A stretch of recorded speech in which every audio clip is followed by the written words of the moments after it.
मंचस्थ उपस्थित सभी मान्यवर, आभासी माध्यम के द्वारा यहाँ उपस्थित है तो श्रद्धेय शंकराचार्य जी महाराज, आदरणीय श्रीनिवास जी, उपस्थित सज्जन, माता भगिनी,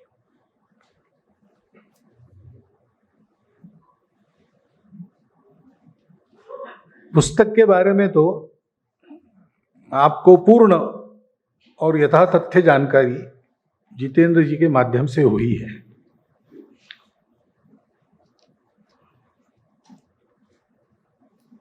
ये जो उन्होंने पुस्तक में कहा और आपके सामने उसका सारांश बताया है, इसके एक एक शब्द, एक एक वाक्य के लिए स्वयं गांधी जी की साक्षी उन्होंने पुस्तक में दी है।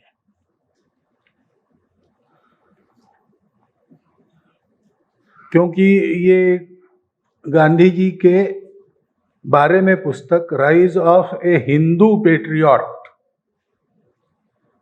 और उसका लोकार्पण कार्यक्रम उसमें राष्ट्रीय स्वयंसेवक संघ का स्वयंसेवक, इससे बहुत अटकलें लग सकती है, लगती रही होगी, मुझे पता नहीं, उसकी आवश्यकता नहीं है। अभी मैं केरल में था, वहां से आया हूं यहाँ, तो मैंने ऐसा सुना, वहां पर किसी ने कहा या चर्चा चली होगी कि ये अप्रोप्रिएट कर रहे हैं गांधी जी को। ऐसा नहीं है। महापुरुषों को अप्रोप्रिएट कर नहीं सकता कोई। ये तो नमक की गुड़िया सागर का तल खोजने के लिए जाए तो जो होगा वैसा होता है, अगर अप्रोप्रिएट करने जाएंगे तो। इसलिए संभव नहीं है। ये पुस्तक इसलिए लिखी ही नहीं गई है। गांधी जी के बारे में यह एक बहुत प्रामाणिक शोध ग्रंथ है, और इसके बारे में जिनको चर्चा करनी है या कोई भिन्न मत भी देना है, उनको उसी प्रकार की शोध प्रवृत्ति का अवलंबन करके ही वो कर सकेंगे। बहुत परिश्रम पूर्वक सारी खोजबीन करते हुए इस ग्रंथ का निर्माण हुआ है, और इसलिए मैं लेखक द्वय और प्रकाशक महोदय तीनों का अभिनंदन करता हूं।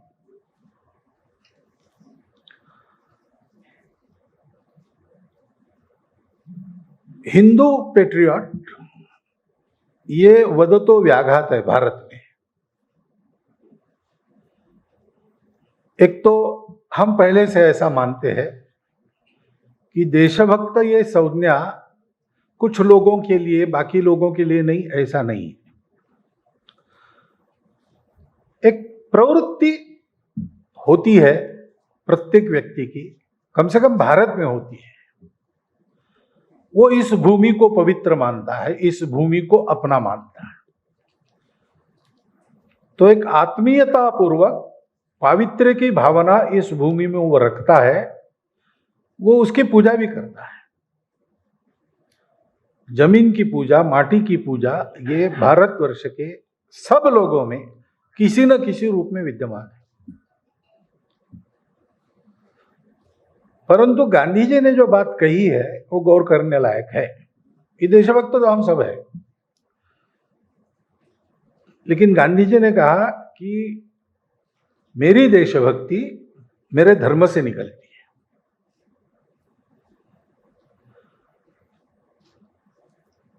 तो हिंदू पेट्रियट, यानी हिंदू है तो पेट्रियट होना ही पड़ेगा उसको, वो मूल में उसके प्रकृति में वो है।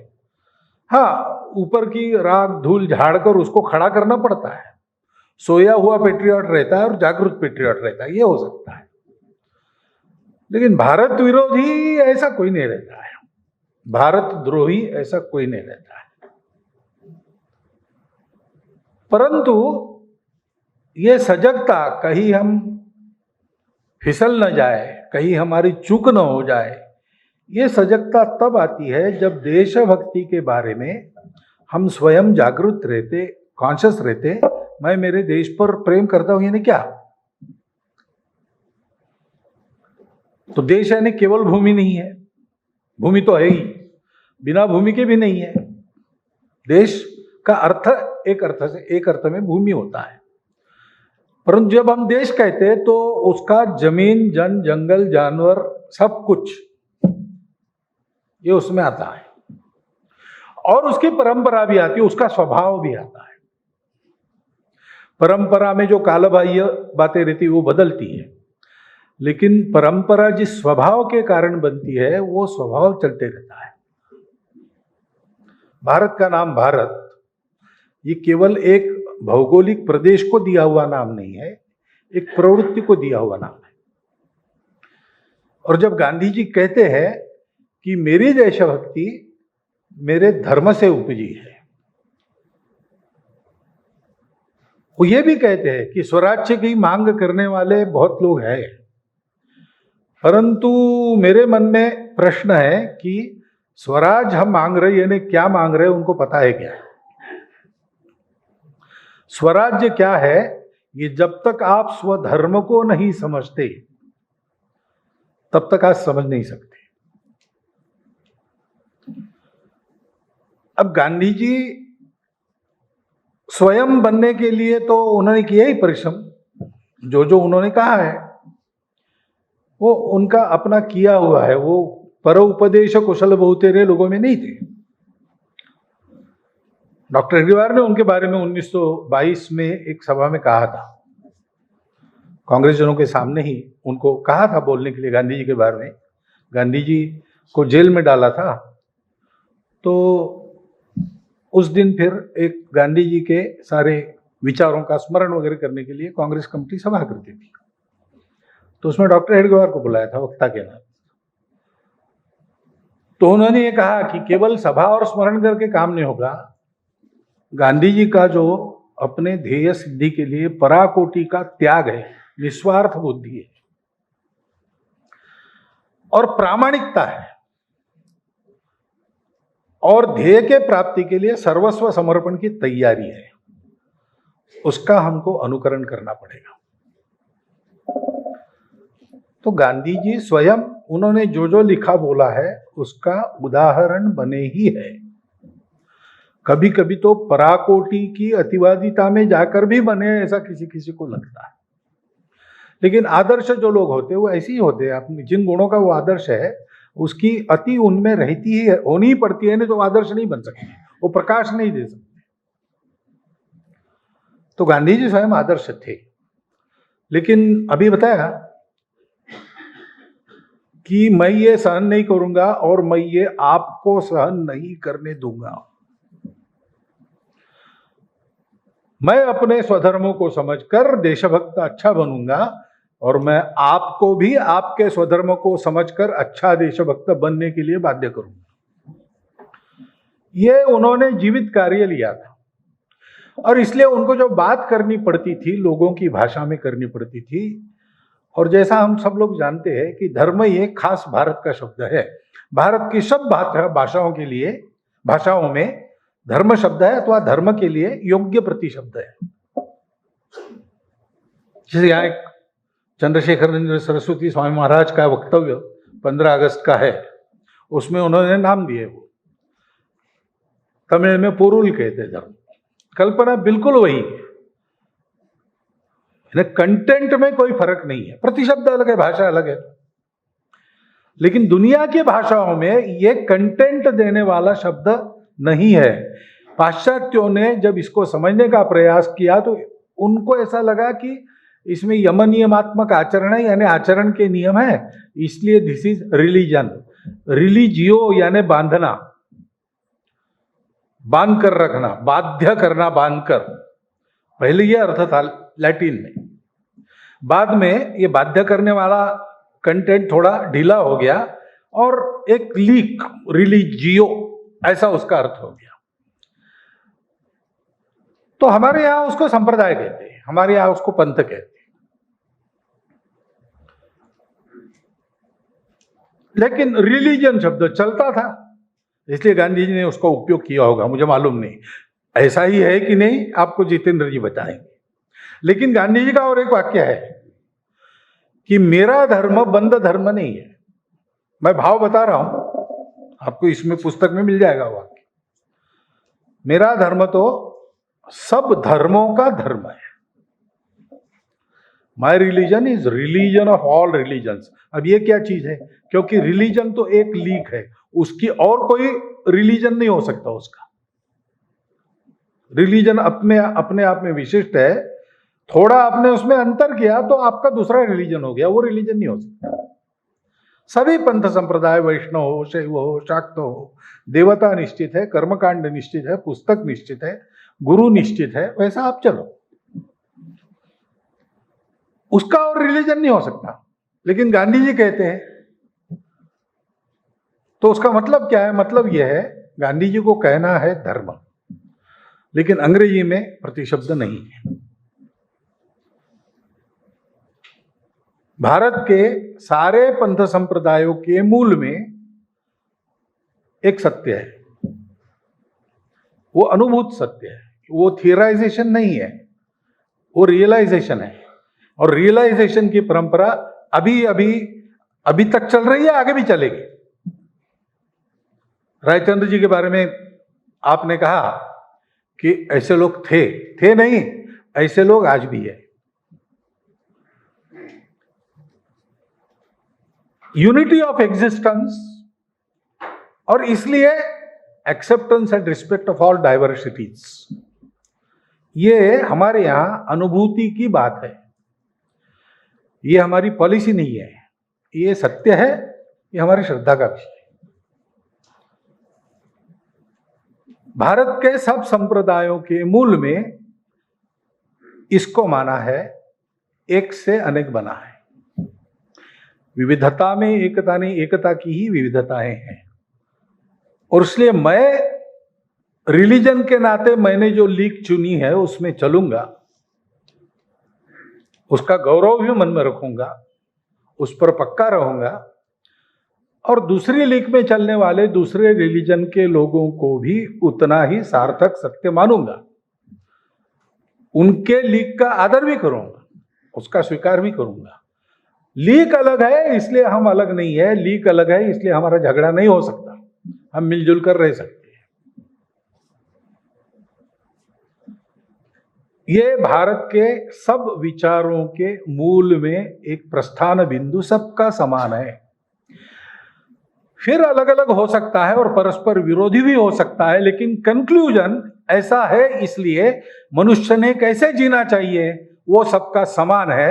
शब्द अलग अलग है, लेकिन बात यही मिलेगी आपको, सत्य, अहिंसा, अपरिग्रह, अस्तेय, ब्रह्मचर्य, शौच, तप, संतोष, स्वाध्याय, सत्य, प्रणिधान।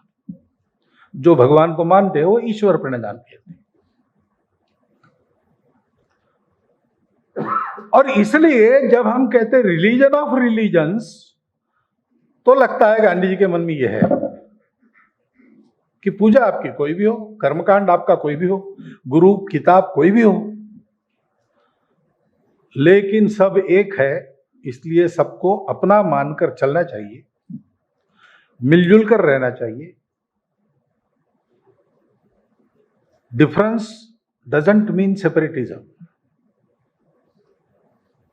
डिफरेंट होने के बाद भी हम एक देश, एक राष्ट्र, एक समाज, एक धरती के पुत्र बनकर रह सकते हैं, रहे हैं सदियों भारत में।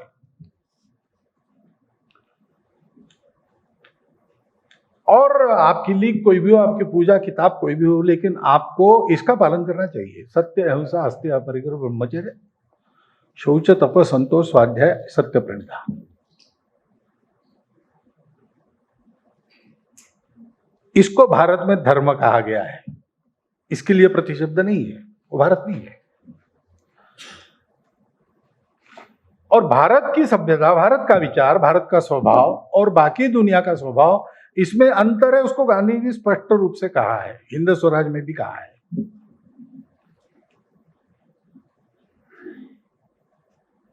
कि भाई सर्वाइवल ऑफ द फिटेस्ट। और एक बात कही उन्होंने, शायद और एक वाक्य कहा है, याद आता है आपको एकदम? इन दो बातों ने मनुष्य जीवन का सत्यानाश किया है, उन्होंने कहा है।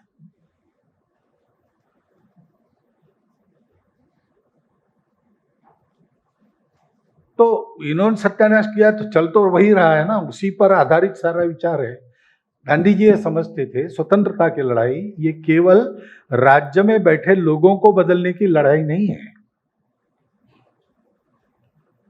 ये अपने स्वभाव के आधार पर, अपने संस्कृति सभ्यता के आधार पर, अपने राष्ट्रीय जीवन के प्रत्येक अंग के पुनर्निर्माण की बात है। इसलिए केवल लड़ने की कुव्वत काफी नहीं है। जैसा भारत बनाना है वैसा जीवन जीने वाले लोग चाहिए। उन्होंने उसको सभ्यताओं का संघर्ष कहा है। राज्य हमारा गया ये तो नुकसान है ही, परंतु ये पाश्चिमात्य सभ्यता हम लोगों के सभ्यता को दबाकर हमारा जीवन बर्बाद कर रही है, ऐसा साफ साफ कहा है। और आगे वो कहते हैं कि मुझे पहला दुख ये है कि हम धर्म भ्रष्ट हो गए, यानी हमारे व्यक्तिगत सामाजिक जीवन में सत्य अहिंसा हस्त्य अपरिग्रह ब्रह्मचर्य आदि आदि का जो चलन दिखना चाहिए वो नहीं दिख रहा है।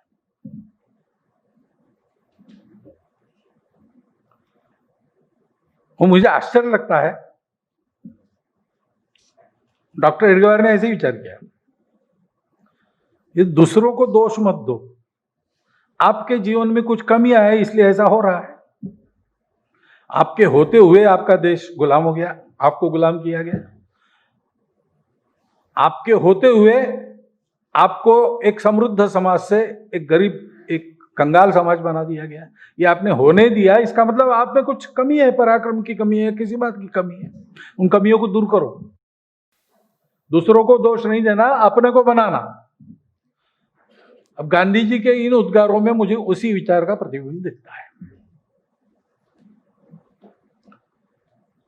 लेकिन गांधी जी ने इसको सामने रखा कि हमको मूल्यों की पुनर्स्थापना, मूल्यों के आधार पर आचरण की पुनर्स्थापना करते हुए उस प्रकार का एक सर्वांगीण जीवन देश का खड़ा करना है। इसका मतलब स्वतंत्रता की पूर्णता है। अंग्रेजों ने यहां से जाना, ये उसका पहला अनिवार्य भाग है, क्योंकि उनके यहां तंत्र में रहते हम ये बात कर नहीं सकते, वो रोकेंगे हम। और आज उन्होंने रोकने के बाद ये कर सकने की जो एक नैतिक ताकत चाहिए वो खड़ी करनी पड़ेगी, वो अभी हुई नहीं है। इसलिए वो कहते हैं अंग्रेजों को, पहले आप जाओ, आप पहले जाओ, फिर हम देख लेंगे। आप ये नकराश्रु मत गिराओ, झूठे आंसू मत बहाओ कि हम छोड़ के जाएं तो आपका क्या होगा, आप में इतना अज्ञान है, शिक्षा, वो हम देख लेंगे। आपके ज्ञान ने हमारा कोई भला नहीं किया है, हमारे पास हमारा भला करने के लिए आवश्यक परंपरागत ज्ञान है। उनके विचार थे। और इसलिए आखिर गांधी जी को समझना है तो ये पूरा देखना पड़ेगा, क्या है वास्तव में, क्या है। मैं कह रहा हूं ऐसा है क्या है इस पुस्तक में सप्रमाण बताया गया है। सप्रमाण बताया गया है तो सप्रमाण, उसकी जो भी चर्चा होनी है वो सप्रमाण होनी पड़ेगी। लेकिन ये गौर करने लायक बात है। और मुझे लगता है कि स्वतंत्रता के बाद तो, क्योंकि फिर ये अब हमारा देश हो गया, हमारा तंत्र हो गया, हमारा राज्य हो गया। राज्य तो स्वराज्य, यानी अपना स्वयं ने चलाया हुआ राज्य तो हो गया।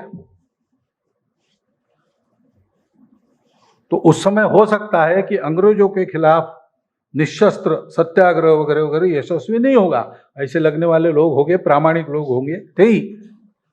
उनकी भी देशभक्ति का स्तर कोई कम नहीं था, उनके भी त्याग का स्तर कोई कम नहीं था।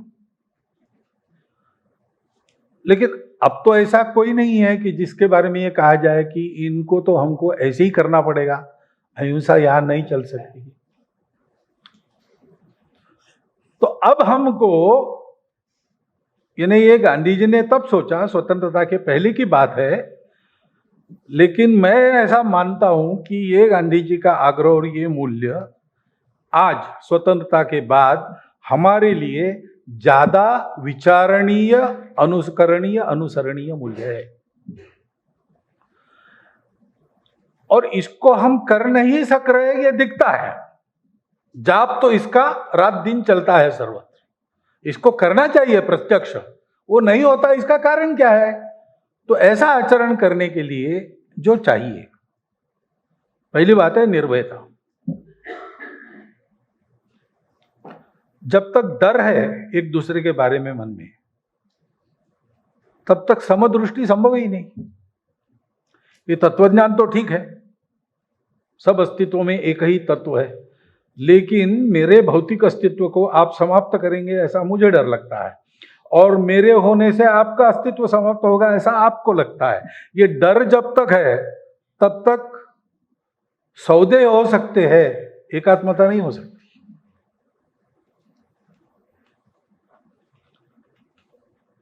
तो निर्भय होना चाहिए, मेरा कुछ नहीं बिगड़ सकता। है ना, दुनिया में होंगे दुष्ट लोग, लेकिन मैं इतना समर्थ हूं कि मेरा कुछ नहीं बिगाड़ सकते।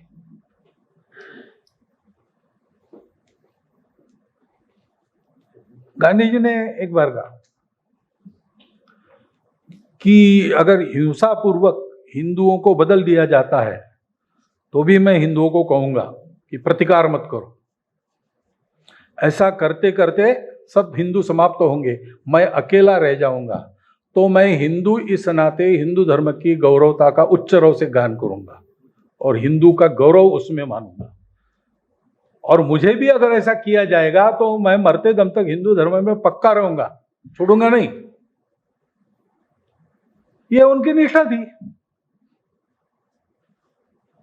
अब ये विश्वास कहां से आ गया कि सारा हिंदू समाज समाप्त होगा, मैं अकेला रहूंगा तो भी मैं ऐसे ही रहूंगा?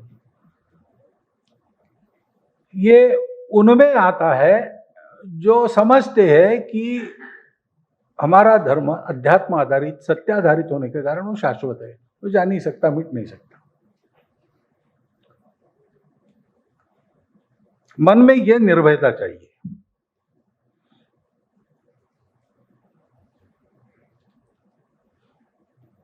हम सत्य है तो हम रहेंगे, हम ही रहेंगे।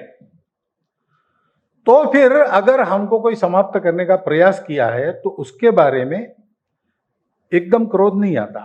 वो ऐसे प्रयास करता है तो भी मन में द्वेष नहीं आता, विचार आता है कि ऐसा क्यों कर रहा है, हमारी कोई कमी है कि उसकी कोई कमी है। और मैं हिंदू हूं तो मैं मानता हूं कि सारी वसुधा मेरा कुटुंब है, तो मेरा एक कुटुंब ऐसा कर रहा है किसी कमी के कारण, तो उसकी कमी को दूर करके मैं उसकी इस प्रवृत्ति को कैसे समाप्त करूंगा। यह विचार ठंडे दिमाग से आदमी तब कर सकता है जब उसको ये भरोसा है, वो निर्भय है। और ये मन की निर्भयता चिरंजीव होने के लिए उसको शक्ति का आधार आवश्यक है, उसके बिना ये नहीं होता है। एक आदमी ऐसा हो सकता है, हमारे यहां बलिदान हुए हैं धर्म के लिए, टुकड़े हो गए शरीर से, लेकिन धर्म नहीं छूटा। लाखों उदाहरण है हमारे देश में। परंतु पूरा समाज धर्मानुगामी बना रहे ऐसा है तो समाज में सब प्रकार के लोग रहते हैं, सामान्य लोग भी रहते हैं। सबकी उन्नति धीरे धीरे होती है, एकदम नहीं होती। तो तब तक उनको समाज की शक्ति का भरोसा चाहिए।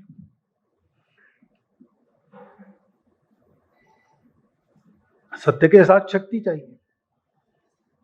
वो शक्ति दो प्रकार की होती है। अपने आचरण की शक्ति होती है, धर्म रक्षा करनी है ना, तो धर्म को खतरा कहां से? आचरण धर्म का बिगड़ता है। तो धर्माचरण अपना पूर्ण चाहिए, समझकर चाहिए, उत्तम चाहिए। शाश्वत धर्म को आज के समय में, आज के तारीख में, आज के परिस्थिति में कैसा आचरण में लाना, इसकी कला चाहिए। और दूसरी बात है कि ये जिसको करके दिखाना है वो धर्मी है। धर्म एक तत्व है, वो ऐसे दिखाया नहीं जा सकता। दुकान से 1 किलो धर्म लाया नहीं जा सकता। 1 चम्मच धर्म मैं आपको देता हूं, ऐसा हो नहीं सकता। एक भाव परिकल्पना है, वो प्रत्यक्ष कब होती है? जब उसका आचरण करने वाले लोग होते हैं। तो धर्मी की रक्षा होनी चाहिए। अपने आचरण से धर्म रक्षा, अपने पुरुषार्थ से धर्मी की रक्षा। ये जब होता है तो निर्भयता ये सदा रहती है।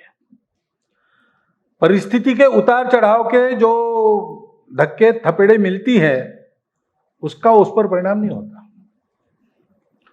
कोई भी परिस्थिति उस निर्भयता को तोड़ नहीं सकती, उस आश्वस्ति को तोड़ नहीं सकती। और इसके लिए संस्कार चाहिए।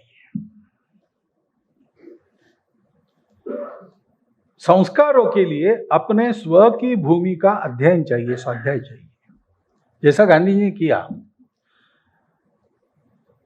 गांधी जी ने केवल विश्वास पर स्वीकार नहीं किया, उन्होंने उसके प्रश्न बनाए, प्रश्न राजचंद्र जी को किए, उनको उसका समाधान मिला, आश्वस्ति मिली, उन्होंने करके देखा, उसमें वो चला। तब उन्होंने कहा कि मेरे अंतरात्मा की जो प्यास है उसको बुझाने वाला और कोई नहीं, ये मेरा धर्म है, उसी में हो सकता है, दूसरे की जाने की जरूरत नहीं। ये उद्यम कम से कम विचारवान लोग जो है, पढ़े लिखे लोग जो है, थोड़े बहुत सुस्थिति में लोग हैं, वो करें और अपने समाज के सभी लोगों को जोड़कर उनको इस प्रकार आचरण सिखाए। और अपने समाज में विविध प्रकार के जो और वैविध्यपूर्ण वर्ग है, उन सब में एक दूसरे के प्रति ये निर्भयता का, आत्मीयता का, सद्भावना का भाव उत्पन्न करे, तो गांधी जी का स्वराज्य का सपना साकार करने की हमारी शक्ति बनेगी। इसको समझना है तो इस पुस्तक का अध्ययन हम सब लोगों को अच्छी तरह करना चाहिए। इसमें कोई भी बात कंजेक्चर नहीं है। जहां तक मैंने थोड़े दिन में, बड़ा पुस्तक है, आपने देखा होगा उसका आकार, लेकिन पढ़ लिया बहुत सारा, लेकिन जल्दी जल्दी पढ़ा है। लेकिन मुझे यही दिखता है कि उसमें जो हर बात कही है उसके लिए कहीं ना कहीं गांधी जी का वक्तव्य है, गांधी जी का पत्र है, लेख है, संवाद है। स्वयं गांधी जी ने जो कहा है, इसमें कोई अनुमान नहीं है गांधी जी ने सत्याग्रह किस आधार पर सोचा और कैसे शुरू किया, अगर इसका अनुमान नहीं है। जो गांधी जी ने उसके बारे में कहा है वो है।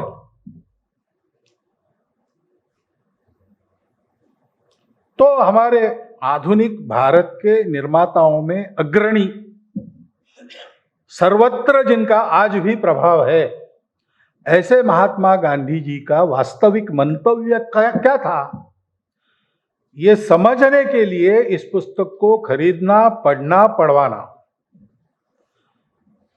ये बहुत लाभ करेगा। ऐसा पुस्तक पढ़ के मेरा मत हुआ है, इसलिए मैं आपको बता रहा हूं।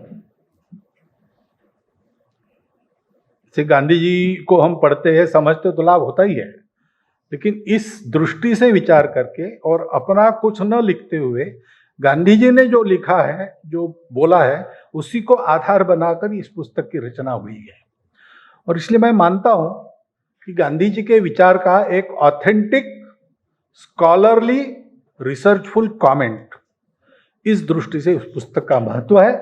आप सब लोग उसको पढ़ें, उससे बोध लें और उस बोध को सर्व समाज व्याप्त करते हुए संपूर्ण विश्व को, गांधी जी जिस सभ्यता को भारत के लिए घातक मानते थे, उसके विश्व के लिए घातक परिणाम जब सामने आ रहे हैं, तो उसमें जो कुछ सत्य है पूरा का पूरा बेकार है, कचरा, ऐसा तो गांधी जी भी नहीं कहते थे।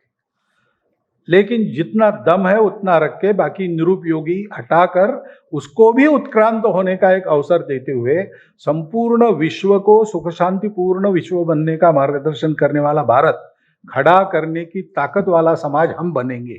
वैसा बनने की आज समय की भी मांग है और इसलिए गांधी जी ने इसके बारे में जो कहा है वो बहुत पठनीय, मननीय, विचारणीय, अनुकरणीय है। इस दृष्टि से इस पुस्तक का आप अध्ययन करिए। एक अनुरोध ही आपके सामने रखता हूं और मेरे शब्दों को समाप्त